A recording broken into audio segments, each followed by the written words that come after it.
News Channel is committed to providing viewers with more factual information in a balanced, fair presentation. Fox believes viewers should make their own judgments on important issues based on unbiased coverage. Our motto is, we report, you decide. Our job is to give the American people information they can use to live their lives more effectively. And our job is to tell them the truth wherever that truth falls. Welcome back to Hannity's America. A new book out on Barack Obama is making shocking allegations about his background, allegations that every American should hear before Election Day. For more details, we are joined by the author of the brand new book, The Obama Nation, Leftist Politics and the Cult of Personality, Dr. Jerome Corsi. Dr. Corsi, good to see you again. Thanks for being with us. Great to be back with you. Now, just to remind our audience, Unfit for Command was a book that you and John O'Neill wrote. That's correct. That was the Swift Boat Vets for Truth.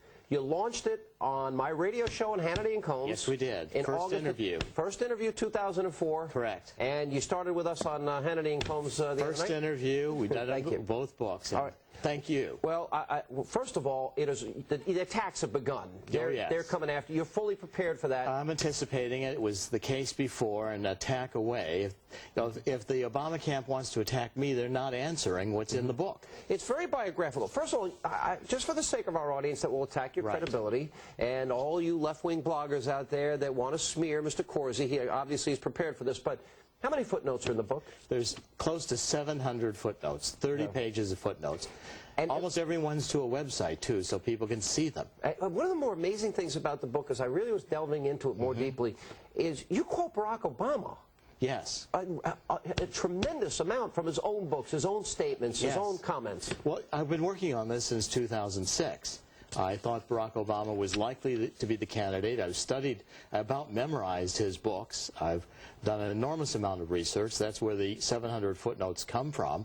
I've covered every aspect of his career. Yeah. His autobiography on forward. The only thing I disagreed with you on, and we talked about, was I don't blame him for his father. Well, I don't either. You know, Ronald Reagan's father was an alcoholic. Of course, many people. So Bill Clinton's. I don't. What I object to is that Barack Obama has not straightforwardly told the full truth about his father, and I think that as you follow his career, especially his current involvement in Kenya with Odinga, a radical socialist politician who has signed agreements with Islamic groups in Kenya, and Obama supported him, I think that's a continuation of Obama's whole working out of his relationship with his father. A particular area of interest for me was the people that he drew close to over the years. Yes. And we spent an enormous amount of time about the specific names of Jeremiah Wright, et cetera. Exactly. But you go into a lot more detail.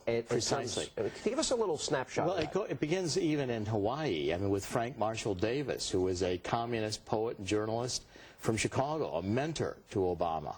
I cover that in great detail. Yeah, and you say that he had a code name in his book. Yes, he called him Frank. He didn't identify him, but the scholars, even the communists, fully take credit for Frank Marshall Davis being the person who was the mentor. And then I look at the writings that Obama talks about. Malcolm X, Frantz Fanon, an anti-colonial writer who was also influential. Obama talks about the influence Frantz Fanon had on his development. Going to Malcolm X, for example, you know, Obama singles him out. Yes. These are his words. Exactly. That we talk about, and he you know, repeats all this thing. He writes the blunt poetry of Malcolm X, of his words, his unadorned insistence on respect, promised a new and uncompromising order, et cetera, et cetera. But this is the same Malcolm X. Blue-eyed devils. Right. By any means necessary. And when Obama tells us in the autobiography that Malcolm X was the one black rage writer that he was closest to, that he drew the most from. Yeah. And Obama also doesn't want us to know, as I fully cover in his Chicago period in the book, that he participated on Louis Farrakhan's Million Man March. We had covered that because nobody else in the media had picked up on that. And it's true. It's fully documented.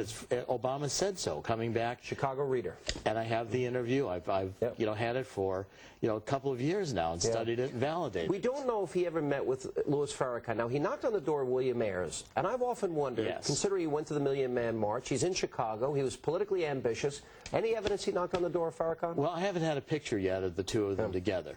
But you know, if you take a look at Father Pfleger and all the rest of the associations, that whole group, and Reverend Wright was very close to Farrakhan. I demonstrate in the book very carefully that that Reverend Wright was, for a time, a black Muslim. All right, I want to, because we're running out of time. Yes. And you take this background and these associations Yes. from early in his life and throughout his life, and you tie it into, for example, David Axelrod, who is his campaign manager, right. and you come up with this term, you coin the term the cult of personality, and Axelrod focusing on him, this personality. But you take it even further, and you go through every position that he has Yes. as on the fringe of the left wing, on the fringe of the Democratic Party. Even extensively looking back at his record when he was in the state legislature in Illinois. His completely pro-abortion position. Even if a child was born. If a child's born, he said the woman still had the right to kill the child in an abortion. Gun rights, you go Gun through rights, all of this. Second Amendment, his anti-Israel advisors back to the time when he was in Chicago. I cover it, footnote it, and document it, name, chapter, verse extensively. Jerome Corsi, I have no doubt this will be another explosive book. Appreciate your time. Thanks for being with us on Hannity's America. Great honor and pleasure. And by the way, there's a lot more in this book than we're just touching the surface here. So we'll be reading it more in more detail. We'll have you back in a couple of weeks. I look forward to it. Thank you. Thanks very much. And coming up is John.